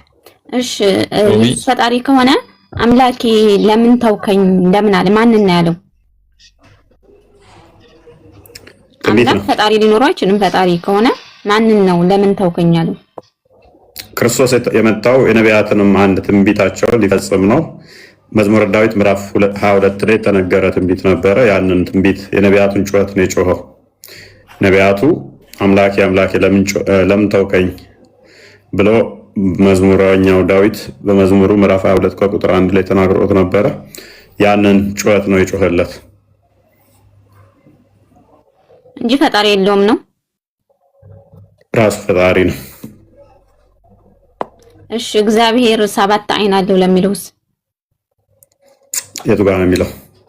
ይላል ዘካርያስ 4 ቁጥር 10 ላይ እነዚህ 7ቱ በምድር ላይ የሚሮጡ የእግዚአብሔር አይኖች ናቸው ይላል። አያባረሻቸው ነው ጥያቄን የጠየቁት። ያ ቅድምም ብዬሻለሁ፣ ይተረጎማሉ እነሱ 7 መናፍስት 7 አይኖች። እነኚህ 7 ፍጹምነትን የሚያሳይ ቁጥር ነው። ቤተክርስቲያናችንም አንድም እንጂ አይኖች እንደዚህ ብለን አንተረጉምም እኛ። ጣትስ ለሚለው ጣትም ክንፍ ላባ ለሚለው ክንፍም እንዴት ነው? ካንፍም ካለው ካንፍ ሳይሆን ክንፍ ለምን የሚከብደው? በጥበቃ ውስጥ እንዳለሽ የሚጠቁም ነው። እግዚአብሔር በላባው ይጋርዳል፣ በክንፉ በላባው ይጋርዳል እንደዚህ የሚል መዝሙረ ዳዊት ላይ ያለው ጥበቃውን የሚያሳይ ነው። በሱ ጥበቃ ስር፣ በሱ ክንፍ ስር፣ በሱ ግርዶሽ ውስጥ እንዳለሽ የሚጠቁም ነው። ጣትም ሲል ክርስቶስ ለምሳሌ አካላዊ ቃል የአብ እጁ የአብ ክንዱ ተብሎ ይተረጎማል። ኃይልን የሚጠቁምም ነው። ግብረ አካላትን እናጸድቃለን ብያሽ ነበር ቅድም። ግብረ አካላት ማለት ምን ማለት ነው? የአካላት ግብሮች በዛ ተጠርቷል ፈጣሪ ብዬሽ ነበር ቅድም እኮ። ስለዚህ ሁሉን ትቀበላላችሁ፣ እግር እንዳለው ጸጉር ሁሉ ያኒ አካል እንዳለው ማለት ነው። እንደኛ መጽሐፍ ቅዱሳችን ላይ እንደዛ ነው እየተቀበልሽ ያለሽው። ግብረ አካላት አልኩሽ እኮ በአካል ግብሮች ተጠርቷል እንጂ አካል እነኚህ ፓርቶች ስፔሲፊክ ፋንክሽን ያላቸው ለፈጣሪ አንሰጥም። እናንተ ጋር ግን ትሰጣላችሁ። ራሱ እያለ እግዚአብሔር የአፍንጫ ገዳዳ መተንፈሻዎችም አለው። በቃ አሁን እያዳመጥሽ አይደለም ማለት ነው። ፕሊዝ በቲያ ፈቲያ ሁሉም የሚተረጎሙ ናቸው አልሽ። እያንዳንዱ ያነሳሹ በሙሉ የሚተረጎም ነው በነገራችን ላይ እና ከዚህ በኋላ 10 ብታነሽም ሁሉም የሚተረጎም ነው። እኛ በአጭሩ ምን መሰለሽ እግዚአብሔር መንፈስ ነው ይላል መጽሐፍ ቅዱስ ሲናገር። አንዴ ላሳይሽና እንጨርሳለን። በቃ ሁሉም ይዘጋዋል። በነገራችን ላይ የዮሐንስ ወንጌል ምዕራፍ 4 ላይ ያለው ማለት ነው ቃል ቁጥር 24 ላይ ያለው ምን ይላል መሰለሽ? እግዚአብሔር መንፈስ ነው። ሉክ እግዚአብሔር መንፈስ ነው፣ የሚሰግዱለትም በመንፈስና በእውነት ሊሰግዱለት ያስፈልጋቸዋል ይላል። አየሽ? ስለዚህ እግዚአብሔር መንፈስ ነው ካለ ይህ መንፈስ የሆነው አምላክ ደግሞ በሁሉ የሞላ ነው። በሁሉ የሞላ እንደመሆኑ እንደዚህ በክፍለ አካላት ገልጸሽው በአንድ ቦታ የምትገድቢው ወይም ደግሞ የተገደበ ስፔሲፊክ የሆነ አካል አለው ማለት አይደለም። ለምሳሌ እግር የምትባል አካል ያለችው፣ እጅ የምትባል አካል ያለችው፣ አይን የምትባል ለማየት የምታገለግለው አይን ያለችው፣ እንደዛ ብለን እኛ እግዚአብሔርን በፍጹም አናምንም። እነዚህ እንዳለ የተጠቀሱት በግብረ አካላት የሚገለጹ ናቸው እንጂ ስፔሲፊክ አካላት ኖሮት በነዛ የተዋቀረ ወይም ደግሞ ሆሉ አጠቃላይ ፓርቱ በእነዚህ አካላት ክፍለ አካላት የሚዋቀር አይደለም። ለምን? መንፈስ ነው አለ። አይተሽዋል። መንፈስ ከሆነ ደግሞ ምንድነው? ከነዚህ አካላት ድምር ውጤት ነፃ ነው ማለት ነው። እግዚአብሔር ሲምፕል ነው የምንለው ከዚህ አንጻር ስለሆነ እግዚአብሔር ሲምፕል ነው። የእናንተ ግን እንደዛ አይደለም። አሁን አንቺ አካልን ታጸድቂያለሽ አይደል? ፈቲያ ለአላህ አካልን ታጸድቂያለሽ ታጸድቂያለሽ አይደል? የራስን ብቻ መልስ። የኔን መለስኩልሽ። ይኸውልሽ የምታጸድቂ ከሆነ አላህ ሙሉ አካል አለው ብለሽ ታምኛለሽ? የኛ ፈጣሪ ሰው አይደለም። አካል ቢኖረውም ለራሱ የገለጸበት ይኖራል። ልክ አንተ እንደምትፈታው እግዚአብሔር እንደዚህ ያለበት እንደዚህ መንገር ነው አልክ። እኛም በዛ ነው የምንረዳው። ፈቲ አቤት። ትልልቅ ኡስታዞችን ጠይቂ። በቃ ይበቃናል። ቲክቶክ ላይ ያሉ ተወረወረ የሚሉትን ታያቸውና አቂዳዬ ምንድነው? የአላህ አካላቶች አሉት ወይንስ ይተረጎማል በይና ጠይቂ። ዋብያንሽ ፕሮፋይልሽ ዋብያ ነው፣ አቂዳሽ ግን ያባሽ ነው። እና ትልልቅ ኡስታዞች ሁለት ጠይቂና እኔ ያልኩሽን ካልሰጡሽ ምላሽ ነገ ነይ እናውቀሽ። ምንም እንኳን መለስክልኝም ነገ ነይ እናውቀሽኝ። በቃ ይበቃናል። ክርስቲያን ሰናባት ይበቃሻል። ፈቲያ በጣም በደንብ መልሰንልሻል። እናንተ ጋር ያለውንም ነገር ደግሞ ምንም እንደማታውቁ በዛው ያየሽ ይመስለኛል። እውነት ለመናገር አሁን እሺ ልጅ እንዳልከው ፕሮፋይል ያደረጋችሁ ተጽዕኖ ፈጥሮባት ነው። ምክንያቱም እዛ የሚያቦኩት ይሄንን ስለሆነ ቢያንስ ይሄንን አያስተምሯቸውም። እስኪ ቢያንስ ይሄንን ጠይቋቸው። ግድ የላችሁ ማለት ጠይቋቸውና ከዛ በኋላ ትላልቅ ኡስታዞችን ቼክ አድርጋችሁ እየዋሹ ነው ወይስ እውነት እየተናገሩ ነው የሚለውን ማረጋገጥ ትችላላችሁ። ስለ መጽሐፍ ቅዱስ ስለ አላህ ሲጠየቁ የሚመልሱት ሮጠው አላህ እግር አለው ተብለው ሲጠየቁ እግዚአብሔርም እኮ እግር አለው ይሄው መጽሐፍ ቅዱስ ውስጥ ብለው ይመልሳሉ። የራሳቸውን ከማብራራት ይልቅ ማለት ነው። እንደዛ አይደለም። ንጽጽር ማለት መጀመሪያ የራሳችሁን ዌል ዲፌንድድ ካደረጋችሁ በኋላ አስተምሯችሁን አምናችሁ ካሳመናችሁ በኋላ ከተናገራችሁ በኋላ ነው ከዛ የሚቀጥለው ማለት ነው። አላህ እግር አለው ወይስ እግር የለውም ተብሎ ሲጠይቅ ይሄው እግዚአብሔርም እኮ አለው እዚህ ጋር እንደዚህ ተብሏል ካልክ እየሸሸ ነው ማለት ነው። ያንተን አታውቀውም ማለት ነው። ስለዚህ የያዝከው የሰውን እምነት ማጨማለቅ ነው። ሙስሊሞች ከዚህ ነገር ውጡ። ፈርስት ፎር ማይ ማም። አይ ሰላም፣ እንዴት ናችሁ? ሰላም እንዴት ነህ? እንኳን ደህና መጣህ። ደህና ነኝ አልሐምዱሊላህ። ኦኬ፣ ስለ አስማው ሲፋት እያወራን ነበር። ከተውሂድ ክፍሎች ውስጥ አንደኛው አስማው ሲፋት የሚል ነው። እስኪ ስለሱ ንገረን። እኔ ስለሱ ለማብራራት ሳይሆን ለመጠየቅ ነው የገባሁት። ጥያቄ አሸክመው ነው የላኩ አንተ ነው? ላኩ ሳይሆን እንዲህ ጥያቄ መጠየቅ ግዴታ ከሰው እንትን ማለት አለብኝ እንዴ? ስለ ተውሂድ ተምረሃል ማለቴ ለማስተማር አለ እንደዚህ ጋር እንትን ከፍተህ እንትን እያልክ ያለው ግዴታ ጥያቄ መቀበል አለብህ። እያስተማርን ነው እኮ እኛ እኮ አንቀበልም ማለት ነው። አሁን ግዴታ ጥያቄ መቀበል አለብህ ስትለኝ አይ አልቀበልም ያልኩህ አስመሰልከው። እቀበልሃለሁ ችግር የለውም ግን አንተ ስለ ተውሂድ ተምረሃል? ስለምን? ስለ ተውሂድ ስለኔ መማርን ሳይሆን እኔ መማርና ያለመማር ሳይሆን አንተ አሁን እኔ ጥያቄ ለመጠየቅ ነው የገባሁት። ኦኬ ጥያቄ ጠይቅ ብለው ነው የሰጡ ወይስ ደግሞ ተውሂድና ያስተማሩ እነሱ? ሌላ እንትን ከማውራት ታን ጥያቄውን ትቀበለዋለህ ወይስ አትቀበለው? መመለስ አትችልም። የሆነ ነገር ኢንቫይት ያድርግ። አይ ሳይሆን እኔ እሺ መመለስ አትችልም ስለ ተውሂድ? እስኪ ስለ አስማው ሲፋት በአንድ ደቂቃ አብራራልኝ። አይደለም ለማብራራት አይደለም የገባሁት እኔ ጥያቄ ለመጠየቅ ነው። እሺ ግን ተምርሃል ስለ ተውሂድ? ተምሬያለሁ። እኛ እስኪ የተማርከውን አንድ ሁለት በለን። ሳይሆን እኔ ለመጠየቅ ነው የገባሁት። በቃ ጨቃጨቅ ተውሂድ አስማው ሲፋትን የተወሰነ አስረዳን አለህ እኮ። እሱን ካላስረዳሁኝ መጠየቅ አልችልም። ያ አልችልም። አዎ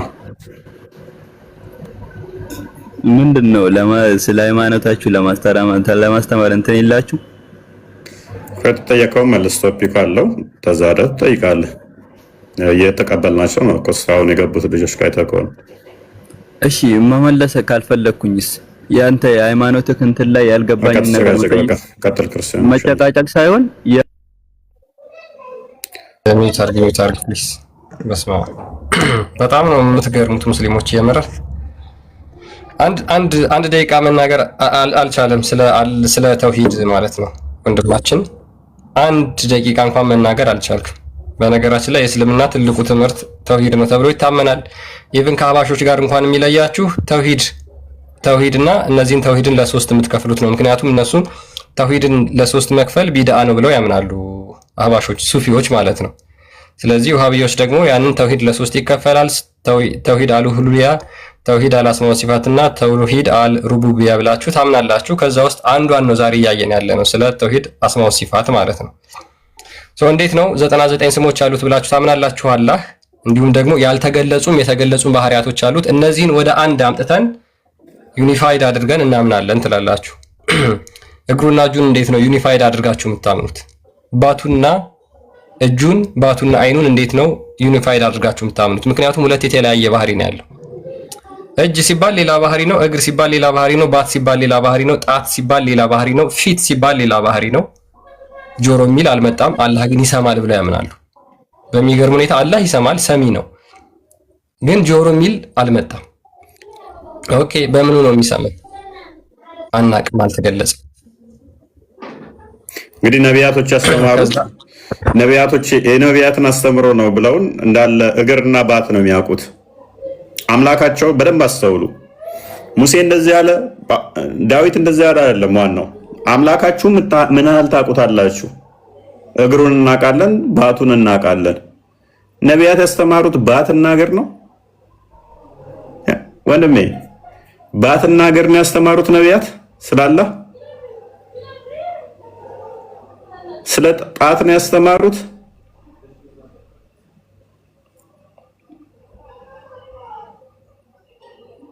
ስለ እጅ ብቻ ነው ያስተማሩት። አምላካችን ይሄ ብቻ ነው ይሄ ነው ብለው ነው ያስተማሩት።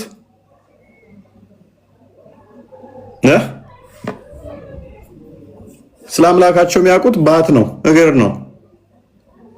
ከዛ የነቢያት አስተምሮ ብሎ ይከፈስልሃል። ይሄ ያለው አናውቅም፣ ይሄ ያለው አናውቅም። ይሄ ነው የነቢያት አስተምሮ። ይሄ ነው ወይ የነቢያት አስተምሮ?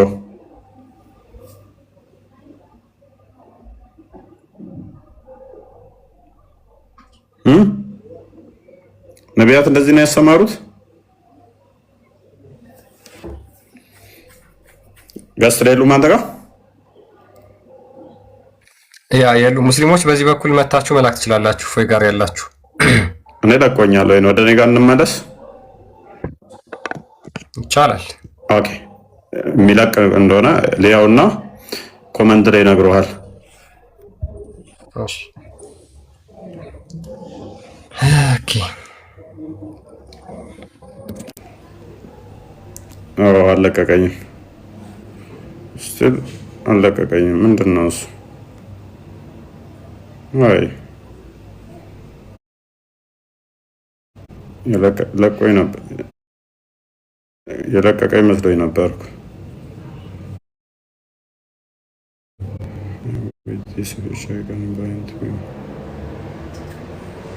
የሚገርም ነው እናንተ። ለቀቀኝ።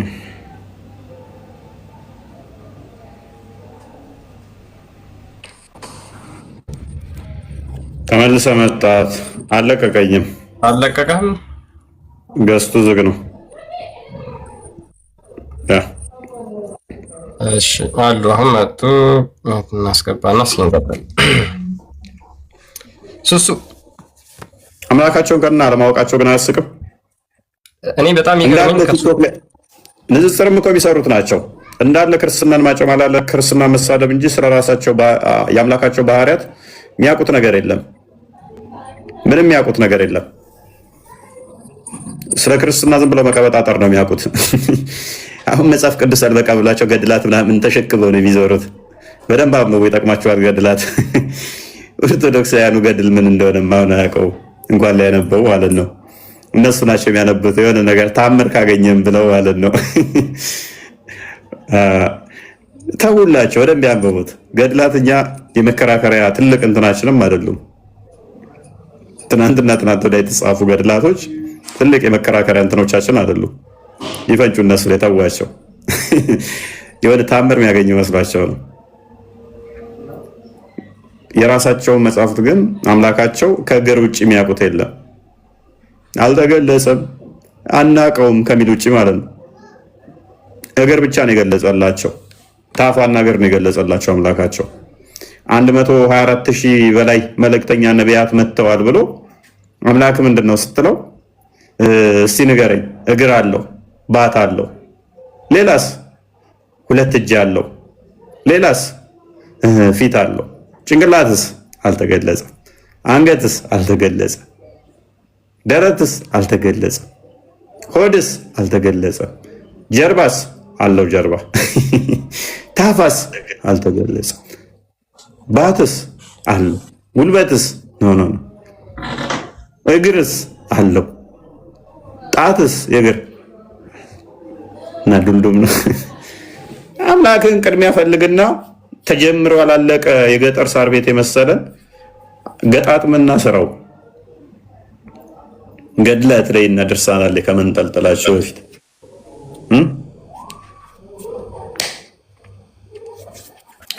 ምንድነው የምንረዳው? እኛ የነቢያቱን አስተምሮ እንደያዝን በደንብ ገብቷቸዋል። 1 መጽሐፍ ቅዱስን አታክ ማድረግ እንደማይችሉ ገብቷቸዋል። 2 በዚህ ፕሮድ ልትሆኑ ይገባል።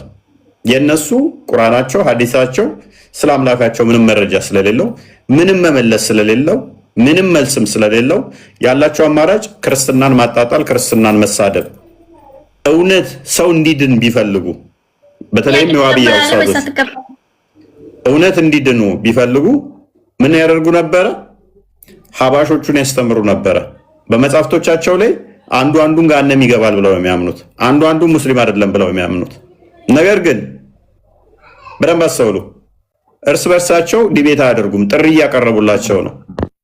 ይሸሻሉ ከማስተማር የራሳቸውን ወገን ምንም አያውቀውን ከማስተማር። ቅድም አሳየናቸዋል። እኔ ምንድን ነኝ? አላህ 4 ሚስት ነው? ስንት ሚስት ነው ያለው?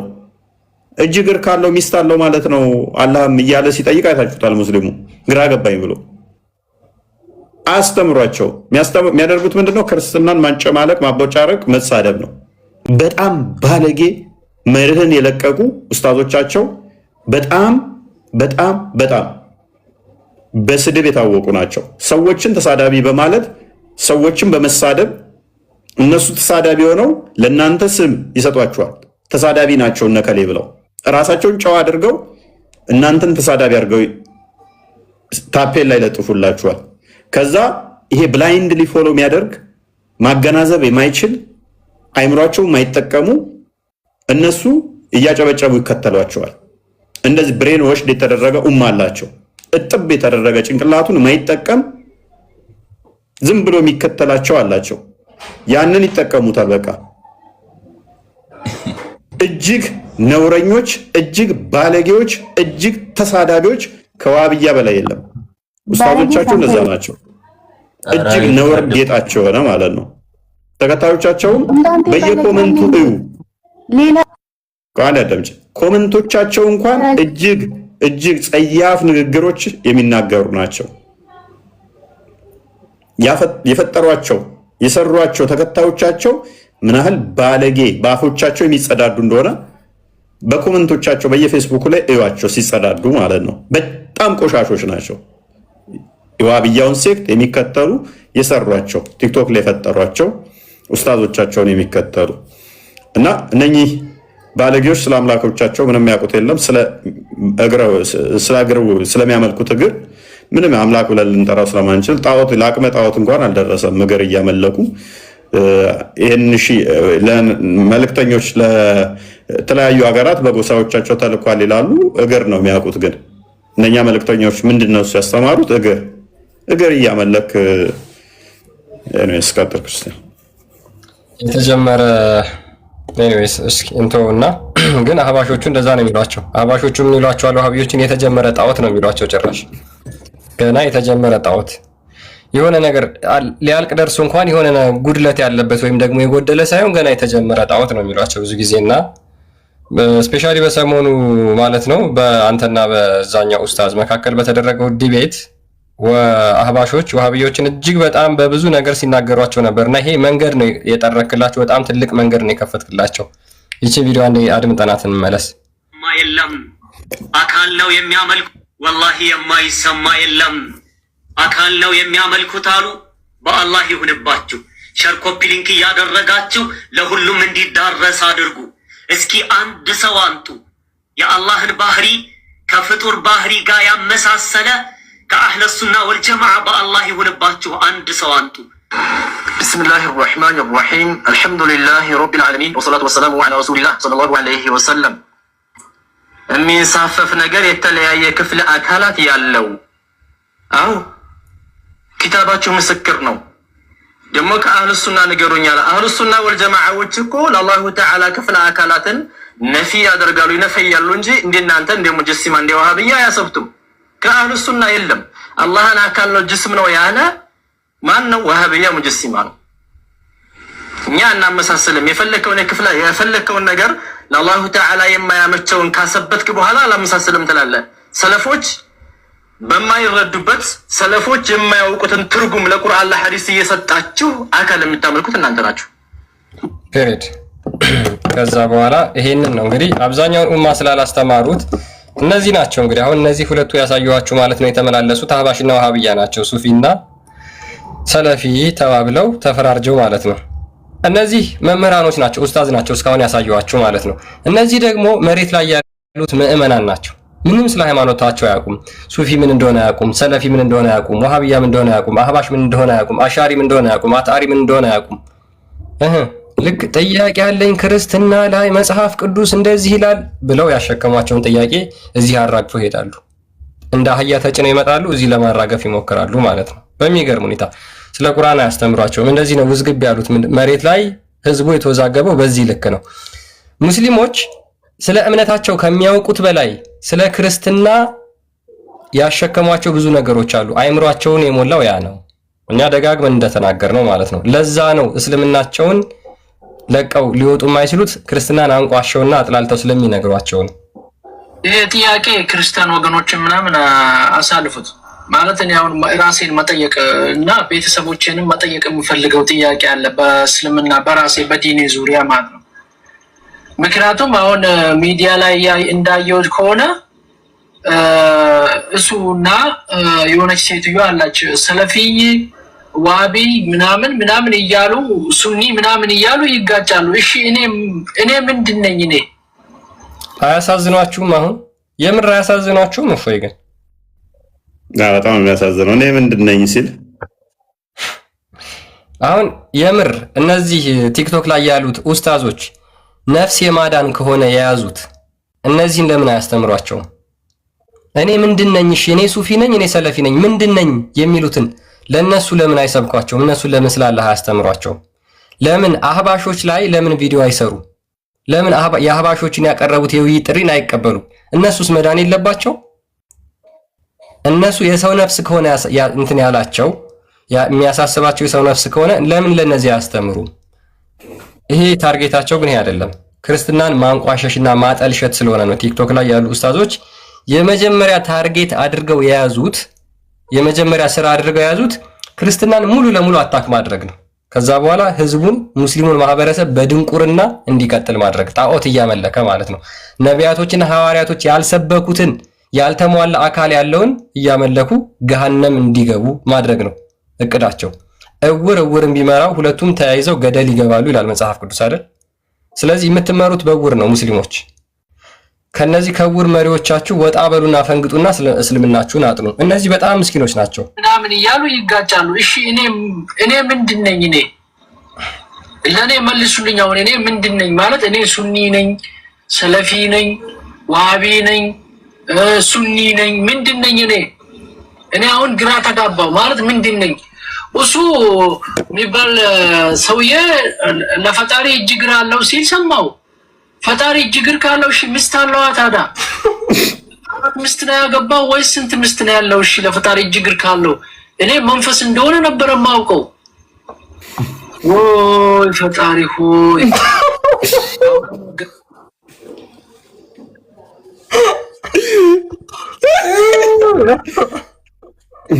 አይካንት ያባባሉ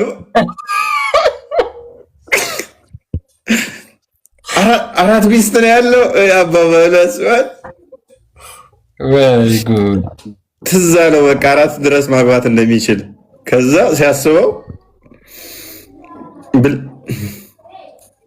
ኤኒዌይስ አሚር እንኳን ደህና መጣ። እንዴት ነህ? መስገን ነው። እንዴት ነው? አለን። መልካም። ተውሂድን ትቀበላለህ? የተውሂድን አስተምሮ?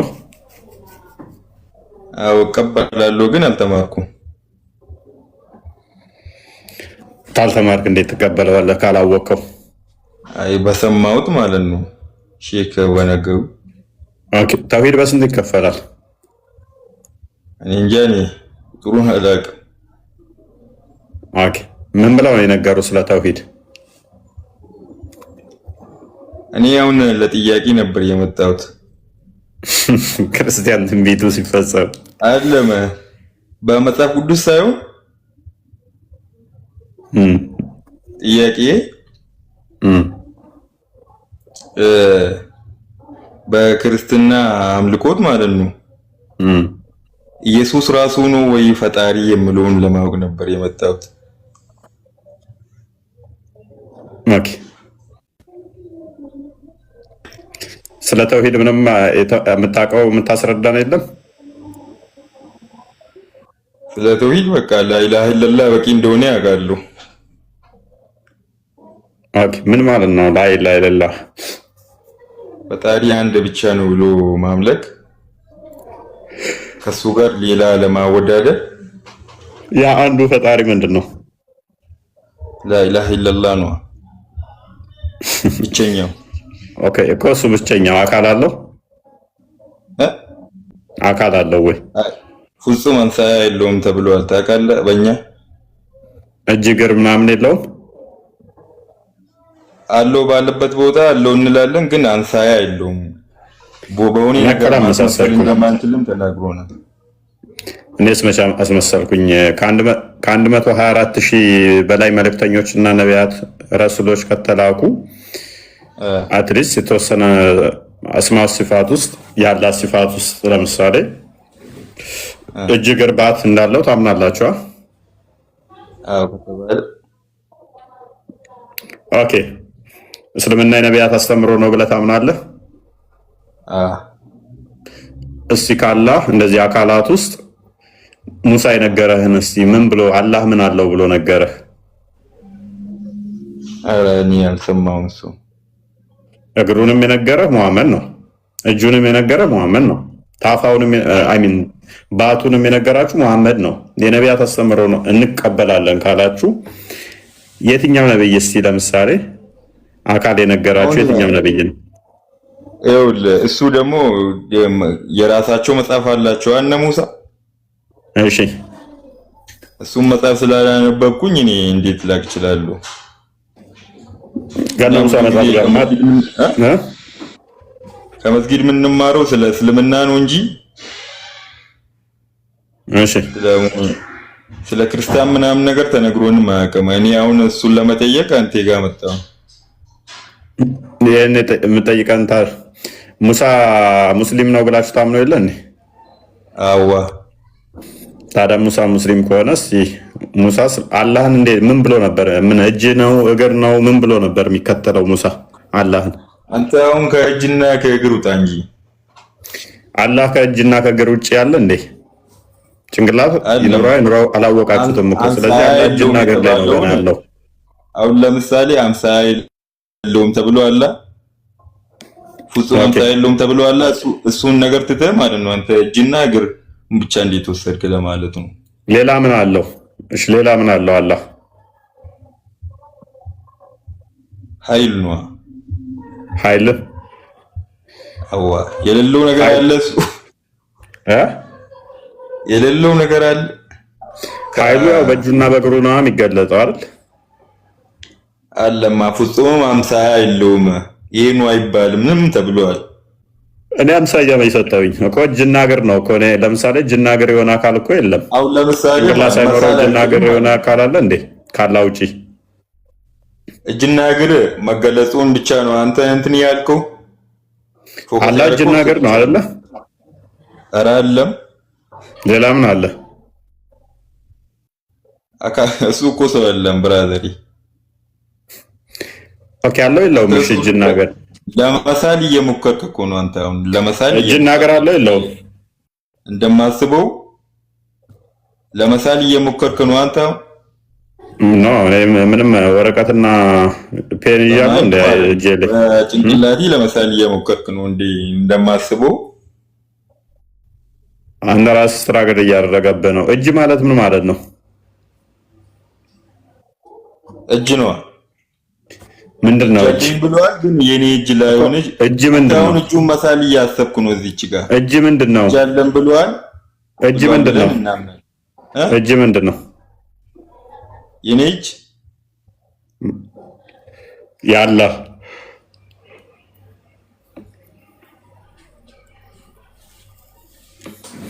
ቀጥል ክርስቲያን እያሰበ ነው መሰለኝ አይደል አሚር? እጅ ምንድነው ለሚለው ጥያቄ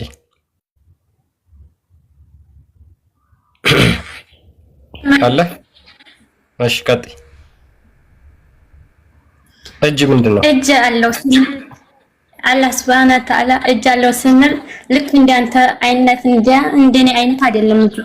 አላልኩም እንደማን አይነት ነው አይደለም። ጥያቄ መጀመሪያ እንዴት ነው ብዬ ስጠይቅሽ ነው እሱን የምትመልሽ። ወይ ደግሞ እንደማን አይነት ያለኝ ብሎ ሲናገር እንደናንተ ጥፍሩ ቀይ ነው። እንዴት ተረጋጊሽ። ቆይ መጀመሪያ ጥያቄውን በደንብ አድምጪ። ሱሱ በደንብ እንድትመልሺ ጥያቄውን በደንብ ማድመጥ ነው።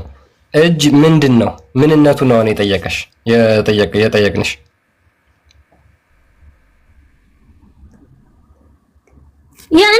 ያኔ كيف እጅማ እጅ ነው። ሌላ ምን ሊሆን ይችላል? ይሄ ነው እጅማ እጅ ነው መልሱ። እና ምን እንድትጠብቀህ ነው? እጅ አለኝ ሲል አላህ Subhanahu Wa Ta'ala እንደናንተ አይነት እጅ አይደለም። ገባህ? እንደ ፍጡር አይነት እጅ አይደለም። ደጋግመሽ እንድልሽ እየጠበቅሽ ነው። እንደዛ የማንን እጅ ነው የሚመስለው ብዬ እንድጠይቅሽ እየጠበቅሽ ነው። እኔ ደግሞ መቼም አልጠይቅሽም እንደዛ። ለምን መልሳችሁን ስለማውቀው ማለት ነው። እሺ እጁ ለምንድን ነው የሚጠቅመው? እሱን ስትሞት ታውቀዋለህ። ከዚያው ስታየው ማለት ነው። ያኔ ለማየት ከተፈቀደ። እሺ ባትስ እኛ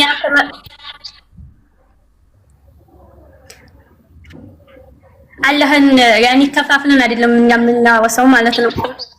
አለው የተባለውን ነገር እናምናለን። የሌለውን ያልነገረንን ደግሞ አልተገለጸም። ጠይብ ሶሶ አስማው ሲፋት ማለት ምን ማለት ነው? ተውሂድ አስማው ሲፋት ማለት ምን ማለት ነው?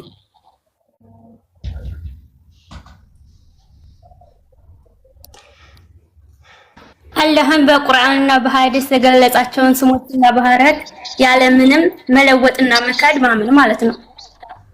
ኦኬ። ስለዚህ አላህ በቁርአንና በሐዲስ የገለጻቸውን ያለ መካድ ማመን ማለት ነው። በቁርአንና በሐዲስ ብቻ ነው ወይንስ በሌሎችም?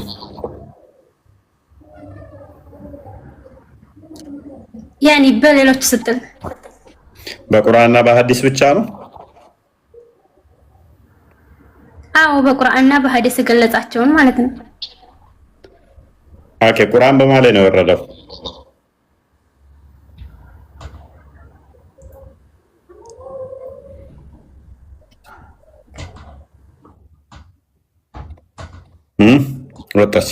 ወጣች። ያ እንግዲህ የነቢያት አስተምሮ ነው የምንከተለው ብለው የሚያምኑት ግን ሙሐመድ የነገራቸው ብቻ እንደሆነ ገባት ማለት ነው። እኔ ጋር ተጻፉ ሙስሊሞች ክርስቲያን ጋር ሄዱ።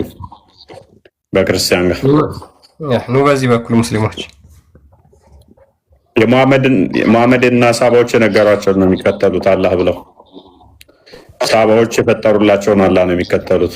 የአባት ምናምን ብለው የነገሯቸው እና አይሻ የነገሯቸውን ነው አምላካችን እንደዚህ ነው ብለው የሚከተሉት። ነቢያት የተናገሩት አለ።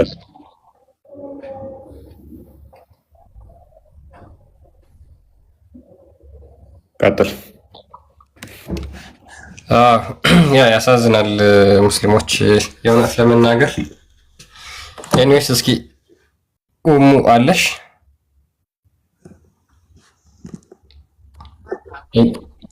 ሰላም ነው። እንኳን ደህና መጣሽ። እንኳን ደህና ቆየሁ። አይ ቲንክ ሰምተሽናል መሰለኝ። ስለ አስማው ሲፋት እያወራን ነበረ። እስኪ ተውሂድ አስማው ሲፋት ምን ማለት ነው?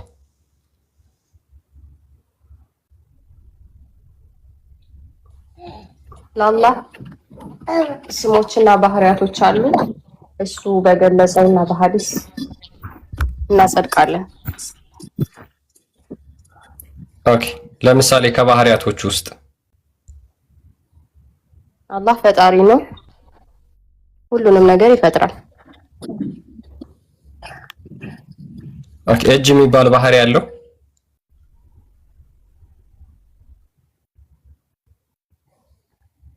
እጅ የሚባለው ባህሪ ሳይሆን አካሉ ነው። ኦኬ፣ እጅ የሚባለው አካሉ ነው። ስንት እጅ ነው ያለው?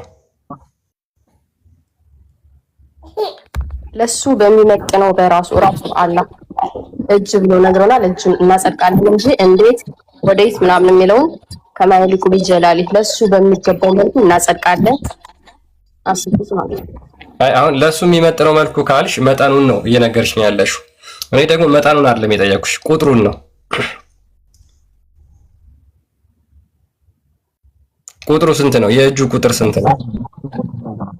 መጀመሪያ ሰምተኝ ከሆነ በሐዲስና በቁርአን እንደተገለጸው እናጸድቃለን ብያለሁ አይደለ? አልተገለጸም እንዳለው ነው የተነገረን። እዛ ውጭ እንዴት ስንት ምናምን እኛ በራሳችን መፍጠር አንችልም። ኦንሊ ቁርአንና ሐዲስ ብቻ ነው የምንከተለው። ኦኬ፣ እሺ እጁ ለምን ነው የሚጠቅመው?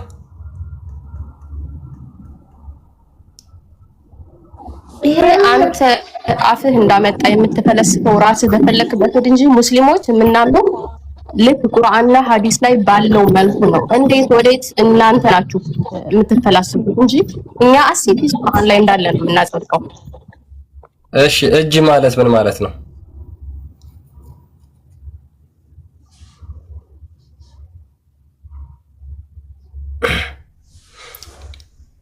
ቀጥይ እስክትመልሽልኝ ድረስ ጠይቅሻለሁ። እጅ ማለት ምን ማለት ነው? ቁጥሩን አታውቂም፣ የሚጠቅመውን አታውቂም። አሁን ደግሞ እስኪ ምንነቱን ልጠይቅሽ። እጅ ማለት ምን ማለት ነው?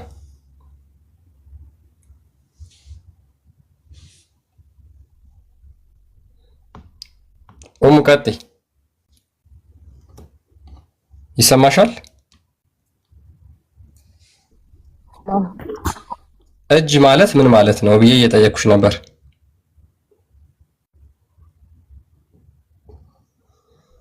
ነገርኩ የተገለጸውን አለው ብሏል። አለው ብለን እናምናለን። እንዴት ወዴት አንተ ለምትፈላሰፈው ለዛኛ አላህ ላይ በጣም እንደዚህ እንትን አንልም ማለት በገለጸው እንደነገርኩ ነው። ቁርአንና ሐዲስ ላይ በተገለጸው መልኩ ብቻ ነው እንጂ ፍልስፍናን አንጨምርም። ፍልስፍና እኛ መመሪያችን አይደለም።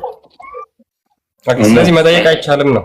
ስለዚህ ስለ አላህ ፍቅር ሲዘመንም እኮ ቻሌንጅ ማድረግ አይቻልም። እንደዛ ከሆነ የሆነ መጽሐፍ ጽፏል፣ አምላኬ እንዲህ ነው ብሏል። እንዴት ይሆናል? ይሄ ምንድን ነው ተብሏል። በቃ ተብሏል። መልስ እኮ ነው። ከዛ ነቢያት አስተምረው ነው ደግሞ ትሉናላችሁ። እጅ ተብሏል፣ እግር ተብሏል። ሌሎች ነቢያቶች ይሄን ብለዋል አላሉ?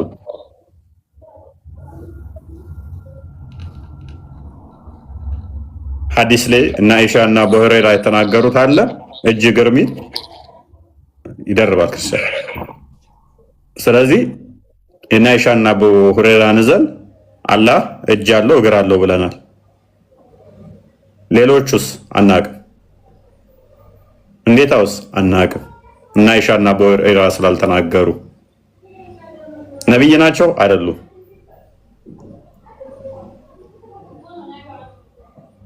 የነቢያቱስ አስተምሮ የለንም። ግን በነቢያት ታምናላችሁ? በነቢያት እናምናለን። አሁን በጠይቋት በነቢያት አምናለሁ ትላለች። አላህ እጅ እግር ባት አለው ስትል ግን የእነ አይሻን ወሬዛ ነው።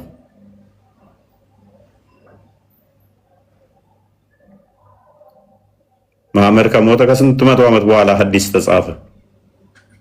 የነ ቡሃሪን እነ ሙስሊምን ምናምን ወሬዛ ነው። ሙስሊሞች የሚመሩበት እንደዛ ነው። የነቢያቱ አስተምረው አይደለም።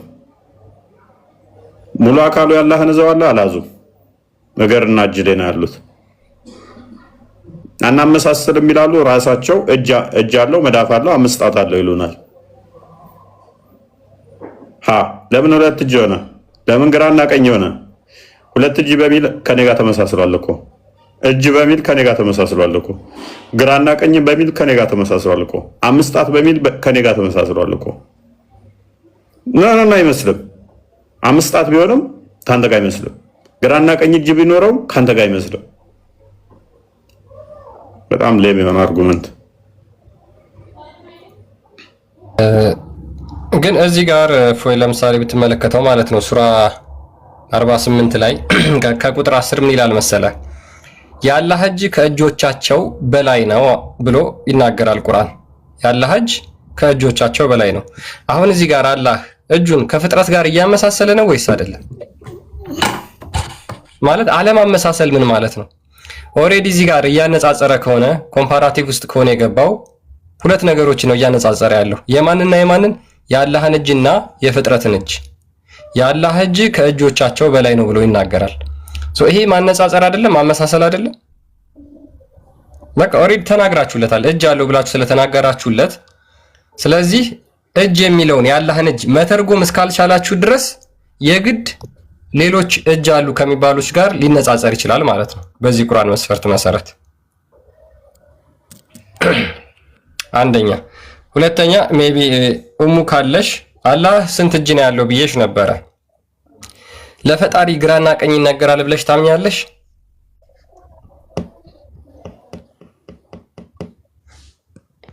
ኡሙ አለሽ?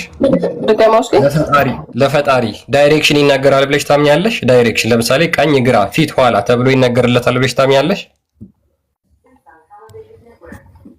ስለ እምነት አትጠይቀኝ። የምትፈልገውን ማወቅ ያለብህን ነገር ጠይቀኝ እንጂ ታምኛለሽ አታምኝም። እምነት እኮ ላንተ አይደለም። እዚህ ጋር ስለ እምነትሽ ሲባል አላህን እኮ የምታምኚው ነው የጠየቁሽ። ለምሳሌ አላህ ግራና ቀኝ ይነገርለታል ወይስ አይነገርለትም?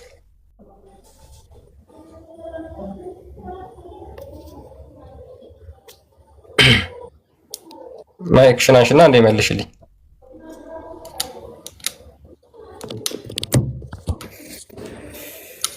አለሽ ኡሙ? አሁን ለአንድ አካል ግራና ቀኝ የሚነገርለት ከሆነ በቃ ኮምፕሊትሊ ፍጡር ነው ማለት ነው። ምንም በማያወላዳ መልኩ ግራ ቀኝ ተብሎ ከተነገረለት፣ ፊት ኋላ ተብሎ ከተነገረለት፣ ላይና ታች ተብሎ ከተነገረለት ፍጡር ነው። ሌላ ምንም ሊሆን አይችልም። ምክንያቱም ግራ ከተባለ ቀኝ ከተባለ ግራ ቀኝ መሆን አይችልም፣ ቀኝ ግራ መሆን አይችልም። ሁለቱ የተለያየ ዳይሬክሽን ነው ማለት ነው። ፊት ከተባለ ፊት ሌላ ዳይሬክሽን ነው፣ ኋላ ሌላ ዳይሬክሽን ነው። ፊት ማለት ኋላ ሊሆን ስለማይችል ላይና ታችም ልክ እንደዚሁ። ስለዚህ ይሄ ለፍጥረት ብቻ ነው የሚነገረው። ፈጣሪ ግን ለዚህ በሙሉ እነዚህ በሙሉ አይነገሩለትም። ምክንያቱም በአይን መካበብ የሚችል ነው። አፍተር ኦል በአይን መካበብ የሚችል አካል ነው ግራና ቀኝ የሚነገርለት። በአይን ሊታይ የሚችል ግራስፕ የሚደረግ ቦታ ሊይዝ የሚችል አካል የሆነ ነገር እንደዛ ይባልለታል። አይበቃንም? ያ አይ ቲንክ እንጨርስ በቃ። ያ ደርሞኛል። ቴንክ ዩ። ያ ረፍት አድርግ። ሰላም ደሩ ሁላችሁም። እንግዲህ እስካሁን ያየናቸውን ትምህርቶች አይታችኋል። ሙስሊሞች የነቢያት አምላክ ብለው የሚከተሉትን አምላክ አይደለም ነቢያት ይቅርና አንድ ትንሽ እንኳን የቅዱሳን ነቢያትን መጽሐፍ ያነበበ ሰው ሊናገረው የማይችለውን ነገር ነው ቁርአንና ሐዲስ ውስጥ በእስልምና የሚታመነው ማለት ነውና ይሄ ነቢያት አምላክ አይደለም። ባጭሩ ይሄ ነው የዛሬው ርዕሳችን። ይብቃ ነው።